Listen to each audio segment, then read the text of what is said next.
दिल्ली में छात्रों के प्रदर्शन के समर्थन में कानपुर की आर्यनगर विधानसभा सीट से समाजवादी पार्टी यानी सपा विधायक अमिताभ वाजपेयी ने गुरुवार को सत्याग्रह करने का ऐलान किया। सुबह करीब 11 बजे पुलिस ने उन्हें काकादेव के उनके घर में नज़रबंद कर दिया। इसके बावजूद वह घर से निकलकर चंद्रशेखर आज़ाद कृषि एवं प्रौद्योगिकी विश्वविद्यालय पहुंचे और चंद्रशेखर आज़ाद की प्रतिमा पर श्रद्धांजलि अर्पित की। इस दौरान उनके साथ भारी पुलिस बल मौजूद रहा। इसके बाद पुलिस उन्हें अपनी अभिरक्षा में लेकर वापस उनके घर छोड़ आई। अमिताभ वाजपेयी ने दोपहर 12 बजे से फूलबाग की गांधी प्रतिमा पर एक दिन का सत्याग्रह शुरू करने का ऐलान किया था। इसे देखते हुए फूलबाग के बाहर कई थानों की पुलिस, फायर ब्रिगेड की गाड़ियां और पुलिस अधिकारी तैनात कर दिए गए। सपा के प्रस्तावित धरना प्रदर्शन को लेकर पुलिस पूरी तरह अलर्ट है।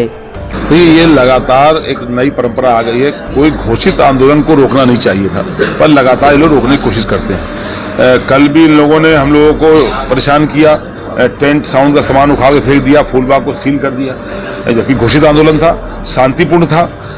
कल भी हम लोगों ने उसका प्रोटेस्ट किया। आज जो हमारा घोषित आंदोलन, रात से मेरे यहाँ और मेरे सैकड़ों कार्यकर्ता साथियों के यहाँ फोर्स तैनात है। हालांकि सभी साथी इसलिए प्रसन्न है कि वो सब रजिस्टर्ड समाजवादी हो गए हैं और रजिस्टर्ड युवा के चिंतक हो गए हैं। लेकिन इस तरह से आंदोलन को कुचलना दमन का प्रतीक है और लगातार पुलिस कर रही है। मेरे घर पे भी पुलिस लगी थी, पर मैं इनको चकमा देके निकल भी गया था। आज चंद्रशेखर आज़ाद जयंती थी, मैंने चंद्रशेखर आज़ाद जयंती पर चंद्रशेखर आज़ाद जी की प्रतिमा पर पुष्पांजलि भी करी, पर मेरे निकल जाने से कई अधिकारियों कर्मचारियों पर कार्रवाई हो सकती थी। उनका व्यक्तिगत अनुरोध था। मैं किसी अधिकारी का विरोधी नहीं, सरकार का विरोधी हूँ। इसलिए एसीपी के अनुरोध को स्वीकार करके मैं वापस घर आ गया था। अब हम निर्धारित कार्यक्रम पर निकलना चाहते हैं।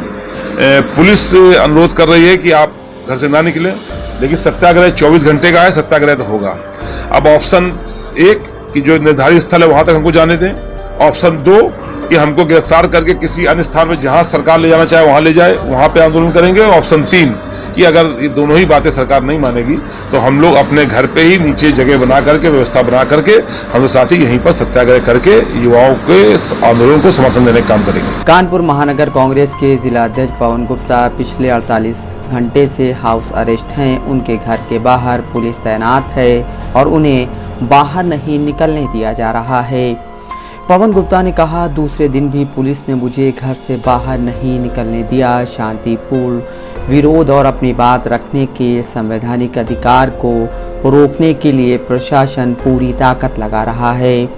उन्होंने कहा कि प्रशासन को अपनी ताकत जनता की सुरक्षा, कानून व्यवस्था बनाए रखने और अपराध रोकने में लगानी चाहिए, लेकिन इसके बजाय लोकतांत्रिक आवाज़ों को दबाने का काम किया जा रहा है।